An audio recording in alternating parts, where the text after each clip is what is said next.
maqaa abbaa kan ilmaa kan hafuura qulqulluu waaqa tokko ameen.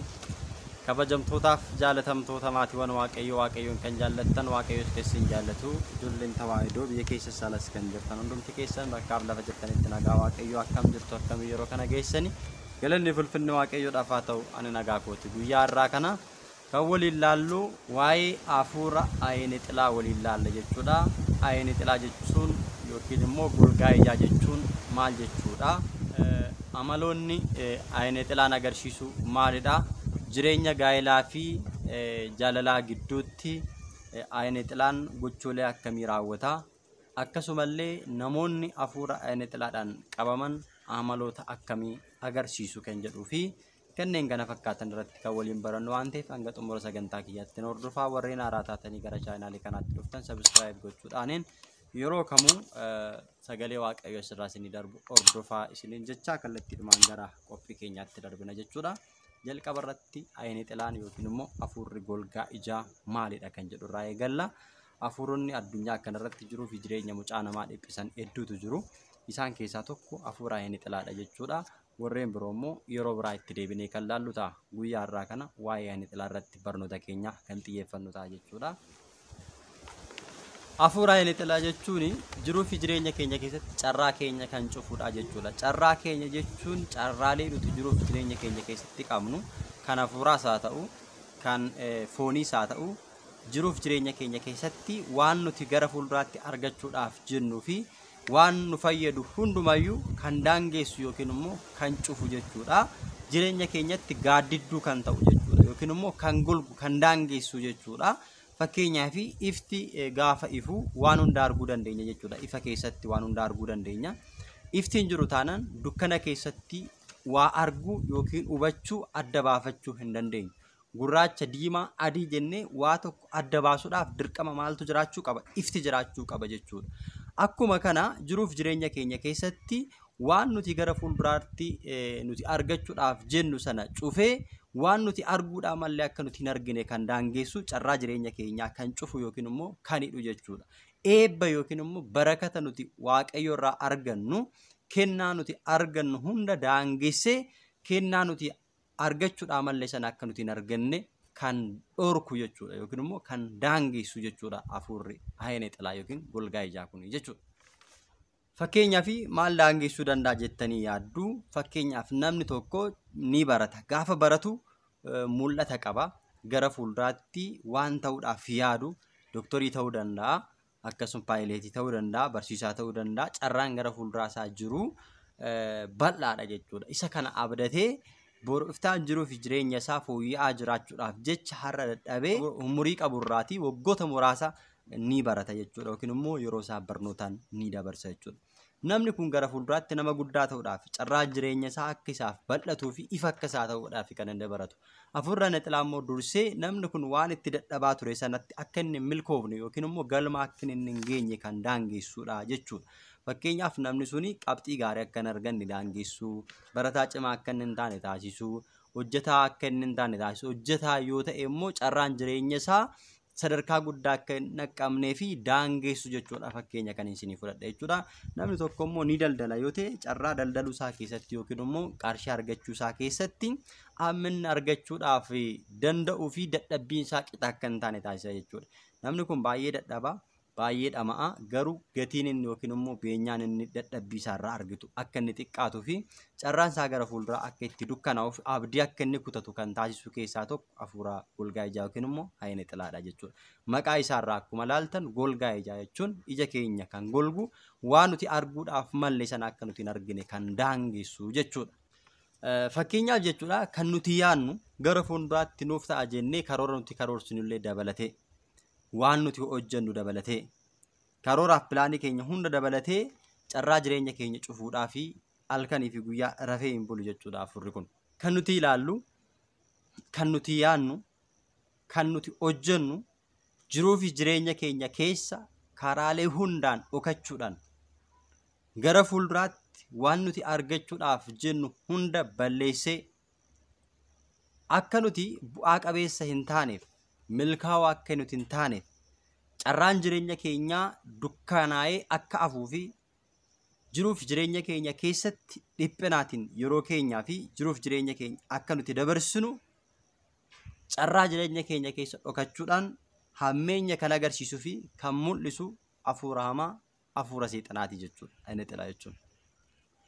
Hafuurri kun adda kan isa taasisu keessaa jiruuf jireenya mucaa namaa keessatti namni tokko gara fuulduraatti waan inni ta'uudhaaf yookiin hojjechuudhaaf yaade dursee tilmaamuudhaan carraa namaa kan cufuu fi amala namaa fakkaatee dandeettii jiraachuu danda'u kan qabaachuun isaa adda isa taasisa jechuudha.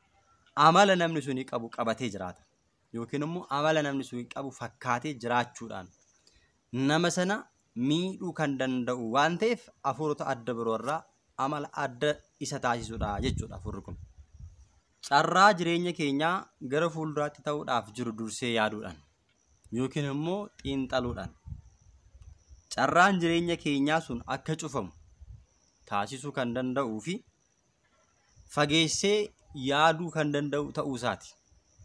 Kana gaafa jennu fakkeenyaaf barataan tokko ni barata. Erga baratee booda waan ta'u hin beeku yookiin immoo carraa fuuldura isaa maal akka ta'u hin beeku jechuudha. Kanarraa qofa beeka. Garuu fuulduratti abdii tokko argachuu akka danda'u abdatee barata.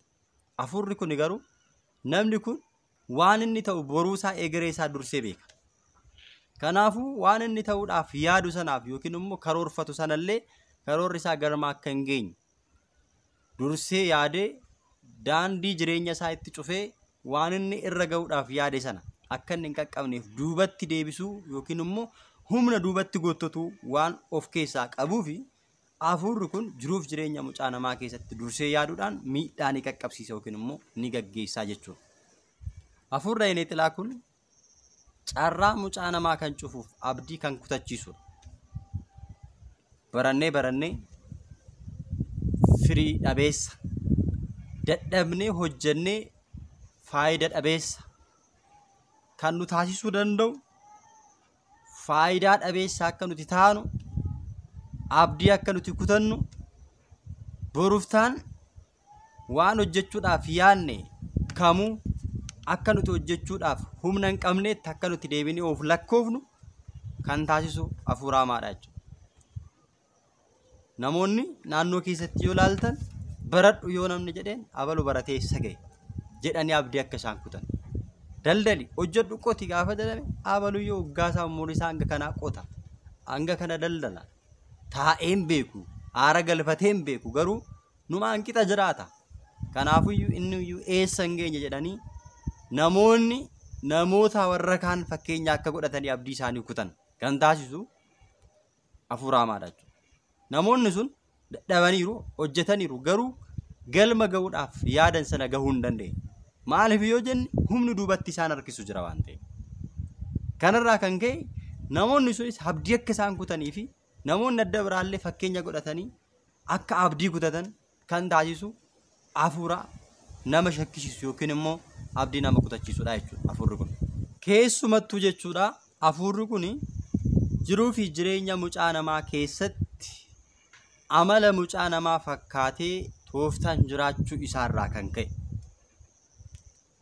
qaama namaa keessa dhokachuudhaan ragaa yookiin ibsa osoo hin barbaadin jiruu fi jireenya mucaa namaa keessatti waan namni yaadu hojjetuu fi karoorsu irratti dursee gufuu ta'uudhaan kan duubatti nama deebisu yookiin harkisu kaayyoo dhabeessa namoonni akka ta'an kan taasisuu fi hojii keenya irratti beekumsa keenya irratti daldala keenya irratti karaa fi kan kana fakkaatan hunda irratti gufuu ta'uudhaan kan nu gufachiisu yookiin immoo kan nu guffisuu danda'u hafuura hamaadha jechuudha. Hafuurri kun yoo to'annoo jala oolle taanaan to'annoo jala oolchuudhaaf immoo dirqama maal barbaachisa kan jedhu gara fuulduraatti kan barannu ta'a. Hafuurri inni xilaa kun kan nuti yaannu kan karoorsinuu fi itti dadhabnee kan hojjennu dadhabbiin keenya hunda balleessuudhaan hojiin keenya firii malee yookiin bu'aa qabeessa akka nuti hin taane taasisa. Hojjennee firii dhabna, daldallee firii dhabna. Fakkeenyaaf namoonni ni daldalu yoo ta'e guyyoota hunda boqonnaa tokko malee dadhabanii kan hojjetan gaafa deebi'anii bu'aa isaanii ilaalan bu'aan isaanii dadhabbii isaanii gadi kan ta'u kan xiqqaatu galma ga'uu kan hin dandeenye. Warreen qotan immoo qotanii hojjetanii maasii irratti kan dadhabanii callaa gaarii nan argadha jedhanii abdatan fireetti gaafa deebi'u yookiin immoo hojiitti gaafa hiikamu amma dadhabbii isaanii sanaa gadi ta'uudhaan abdii akka isaan kutatan kan isaan taasisu. Hafuurri kun hafuura salaabii wajjin walii galuudhaan miidhaa guddaa kan gaggeessu ta'uu isaati jiruuf jireenya keenya keessatti jechuudha. Bu'aa dhabeessa nu taasisa jechuudha. Hafuurri kun jiruuf jireenya keenya keessatti galeera taanaan. Hafuurri kun warreen adda biraarraa kan adda isa taasisu fayyaa qaama keenya alaa fi keessa irratti miidhaa gaggeessuu hin barbaadu. Miila cabsuu, luka kotteessuu, qaamota keenya mul'atan irratti miidhaa gaggeessuu hin barbaadu. Maaliif yoo jennu namni tokko yoo qaama isaa irratti miidhaan qaqqabe yookiin dhukkubsate dhukkubni isaa itti beekame furmaata barbaaduu deema yookiin gara xabalaatti deema waan ta'eef hafuurri kun dhokatee keessa keenya taa'uudhaan laphee fi sammuu keenya qabatee yaada nuti yaadnuu fi karoorsinu hunda bittinneessuudhaan kan nuti karoorsinu hunda balleessuudhaan kan nama dhiphisu ta'uun isaa hafuura adda isa taasisudha. Qaama keenya keessaati kan inni miidhu malee qaama alaa miti. Sammuu keenya dhiphisu, carraa jireenya keenyaa nutti dukkaneessu, abdii akka nuti kutannu taasisuudha malee miidhaa qaama keenya alaa irratti gonkumaan raawwatu yookiin immoo hin gaggeessu jechuudha. Kun ammam keessa namootaa seenee namoota akka inni miidhu nu hubachiisa. Namni tokko keessi isaa dhumeera taanaan, sammuu isaa dhiphateera taanaan, jiruuf jireenya isaa irratti abdii kuteera taanaan, carraan jireenya isaa itti dukkanaa'eera taanaan, qaamni inni alaa mul'atu salphaatti miidhamuu danda'a jechuudha. Kanaafidha hafuurichi keessa namaa seenee miidhaa kan eegalu keessaati, sammuu irraati. Boftillee yoo mataadhaan du'a jedha Oromoon. Kanaaf hafuurichis sammuu namaa dursee qabata jechuudha laala. Isaa booda gara fuulduraatti waa'ee jireenya keenyaa dandeettii dursee itti yaadu waan qabuuf carraa jireenya keenya sararra dhaabbatee isa boruu balleessuuf fashaleessuufadhaaf dandeettii ni godhata yookiin immoo ni argata jechuudha. Gama biraatiin hafuurri kun qaama keenya keessa galee erga iddoo argatee booda hafuurota akka matatii fi zaarii warra jedhaman gara qaama keenyatti gottotuudhaan yookiin immoo harkisuudhaan hafuuronni namoonni kun gara qaama keenyaatti dhufanii miidhaa akka isaan gaggeessaniif jiruu fi jireenya keenya akka isaan balleessaniif karranii banaaf. Miidhaa irratti hafuuronni hamoonni kun wal gargaaru waan ta'eef sibiilli sibiila akkuma harkisu hafuuronni kunis carraa jireenya namaa cufuu fi balleessuu irratti miidhaa gaggeessuudhaaf humna dabalataa argachuudhaaf erga keessa seenee iddoo qabatee fi amala nama sanaa baree booda karaa dadhabbina nama sanaatiin hafuurri kun kanneen biroo akka isaan galan karra banee fi yookiin immoo affeeree jiruuf jireenyi keenya akka dukkanaa'u miidhaa gaggeessuu ni danda'a jechuudha. Hafuurri hamaan kun amala nama sanaa fi naannoo sanaa qorachuudhaan wanta namni sun amma yaade qofa osoo hin taane gara fuulduraatti wanta inni yaaderre arrarra dhaabbatee amala nama sanaa fakkaachuuf karaa cimina isaa fi dadhabbina isaatiin ilaalee seenee carraa nama sanaa dukkaneessuu danda'a jechuudha. Ciminaa fi dadhabbina gaafa jennu namni tokko ni aara yoo ta'e dadhabbina isaa ni aara yoo ta'e gama sanaan seenuudhaan isa duraa caala dachaadhaan namni sun aari cimaa keessaa akka inni galuu fi gara tarkaanfii fi murtii hamaatti akka inni seenu taasisa jechuudha. humna isaaf ta'e isa jajjabeessa jechuudha waan namaatti. Waan gaariitti osoo hin ta'e. Namni sun ni amata yoo ta'e kan duraa caala namoota akka isaa barbaadee hojii guyyaa isaa ammeenya yookiin immoo nama amachuu akka inni taasisu yookiin akka inni taasifatu taasisa. Ni inaafa yoo ta'e namni sun guyyaadhaan jiruuf jireenya mucaa namaa irratti naannoo isaa irratti namoota jiran irratti akka inni naaffaa baay'isu taasisa. Ofiis akka hin hojjennee fi akka dadhabaa ta'u kan namni hojjetee firii buuse irratti immoo akka inni inaafu taasisuudhaan namoota naannoo biratti illee akka inni tuffatamaa ta'uu fi goomattoo yookiin miqqanyaa akka isaan jedhan illee hanga sadarkaa sanaatti isa geessisuu danda'a jechuudha afurri. Egaa afurri kun hanga kana kan gaggeessu yoo ta'e amalli namni afuura kanaatiin qabame maal agarsiisa jennee yoo gabaabsinee ilaalle yeroo karoorsinu bitaa namatti kan galu ta'a. Jiruuf jireenya keenya keessatti fakkeenya namni afuura kanaan qabame yeroo karoorsullee jiruuf jireenya isaa keessatti wanta inni hojjetuuf dalaguudhaaf yaadu yookiin hojjechuudhaaf yaadu hundi bitaa kan isatti galuu fi kan isa dhiphisu karoorri inni karoorsu galma kan isaaf hin geenye waa hojjechuu danda'u akka waan hojjechuu hin dandeenyetti of amansiisee isaan booddee immoo ni dhiphata yookiin immoo dhiphina sana keessa akka inni galu taasisaa jechuudha. Sammuu namaatti ulfaachisu jechuudha. Waanuma danda'amu yookiin immoo waanuma xiqqoo wayii kana maaliin bira gahuu hin danda'u jedhee abdii kutee taa'a jechuudha namni sun. Osoo hojjechuu danda'u hojii hin danda'u jedhee hin beeku jedhee osoo beeku baratee ogummaa qabu ogummaa itti leenjee fi barate sanaan waa tokko hojjechuu akka hin dandeenye abdii akka inni kutee taa'u afuura isa taasisudha jechuudha. Dhiphisuudhaan yaadni isaa akka bittinnaa'u godha. Namni afuuraamaa kanaan qabu ni dhiphata. Utuma si faana haasa'u osuma taa'ee jiru yaada isaadhaan ni manca'a. Yaada adda addaa keessa seenee sammuun isaa ni dhiphata. Akka inni dhiphatu taasisa. Dhiphinni kun immoo dhiphina foonummaa kennamummaa irraa adda kan ta'e dhiphina hamaa keessa akka inni galu taasisa. Osoo guutee jiru akka waan hin jirretti agarsiisa.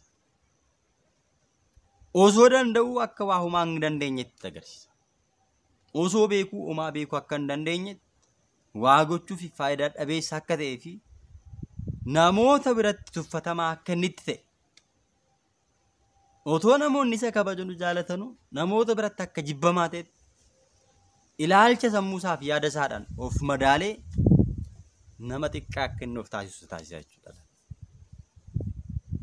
Sadarkaa guddinni isaa akka duubatti deebi'u yookiin manca'u abdii akka inni kutatu kan taasisu jechuudha. Waan badaa akka inni yaadu. Waan gaariirraa addaan bahee waan badaa akka yaadu. Jiruuf jireenya isaa keessatti akka dhiphatu. Hojjedhee galma ga'uu jiraachuu hin danda'u jedhee biyya gadhiisee akka inni deemu. Abdii akka inni kutuu fi hojiin inni hojjete milkaa akka inni hin taane taasisa. Abdii kutataa jechuudha. Badaa yaadaa jechuudha. Booddee jiruuf jireenyi isaa milkaa'uu gaafa dadhabu ofirratti illee hamaa akka inni yaadu isa taasisa. Qarshii akka inni mancaasu yookiin balleessu taasisa. Namoonni baay'ee yoo ilaaltan abalu qarshii hin qabatu jedhama. Ni argata garuu qarshii hin qabatu jedhama. Kun gochaa afuuraamaa kanarraa kan qabu. Baay'ee hojjetee hin argata. Hojii itti na jijjiira gaafa jedhe qarshii sun hin jiru. Hin balleessa. Ni dhuga ni machaa ta'a. Namoonni inni machoofne dhugaatis hin beekin immoo qarshii argatan sana maalitti akka balleessan kan hin beekin. Eessaan kaa'ee maalittan baasee maalittan balleesse maaltu narraa fudhatee jedhanii akka isaan yaadaniif dhiphina hamaa keessa akka isaan galan kan taasisu kan jalaa balleessu kan mancaasu. Hanga deebi'anii of taazabuu dirasiitti akka isaan gahan maalan godhe jedhanii waan godhanii fi eessa akka deeman ganaa deebi'anii akka isaan yaadatan kan taasisu. Waallee lafa kaanii deebi'anii fuudhuu akka isaan dadhaban. Osoo isaan bira jiru iddoo biraa akka isaan barbaadan. Harkatti qabatanii lafa akka barbaadan akka isa taasisan dhiphina sadarkaa sana keessa galchuu hamma danda'utti humna kan qabu hafuura hamaadha jechuudha. Yeroodhaa fi qarshii isaanii akka isaan fixan boqonnaa fi hirriiba akka isaan dhaban taasisa. Rafanii boqonnaa hin qaban. Jiruuf jireenya isaanii sagara fuulduraatti ta'u yaadu. Inni dhiphatu. Wanti yaadanillee yoo hin jiraanne ta'e akkasumatti boqonnaa fi hirriiba argachuu akka isaan hin dandeenye taasisa. Usumaan akka keetti rafee boru ganama du'e kan jedhan jiru. Hirriiba dhabuudhaan, ciisanii boqonnaa dhabuudhaan, gammachuu dhabuudhaan sammuun isaanii yeroo hundaa akka isaan dhiphataniif gaddan dhiphina keessa akka isaan galan kan taasisudha. Namoota naannoo jiran birattii fi namoota kamiiniyyuu waliigaluu akka isaan hin dandeenye, waliigaltee akka isaan dhaban kan taasisu fi kan kana fakkaatan mallattoolee hafuuraa hamaa yookiin immoo ayina xilaa golgaa ijaa kanaati. Hanga sadarkaa kanaatti kana bichaa miti hedduudha jechuudha. Mallattooleen akkanaa namoota hafuuraa ayina xilaadhaan qabaman irratti ni mul'ata. Egaa walumaa galatti ayina xilaan maalidha kan jedhu ayina xilaan gochaa hafuura hamaa jireenya namaa kan daangessu kan golgu carraa namaa kan cufu abdii kan nama kutachiisu jiruuf jireenya namaa kan jeequ hafuura hamaa ta'uu isaati.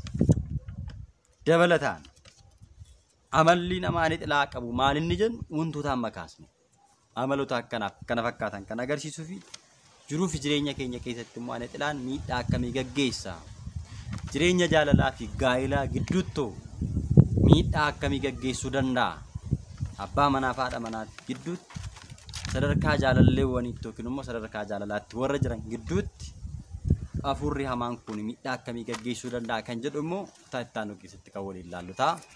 Kan nu barsiisee kan nu gorsii maqaa Waaqayyoo kan galateeffamee haa ta'u namoota biroodhaaf viidiyoon kun ni fayyada yoo jettanii yaaddan namoota biroodhaaf sheer taasisaa. Torbee immoo viidiyoo biraadhaan hanga walitti deemnutti nagaan tura. Wasbaata Legzaabeer.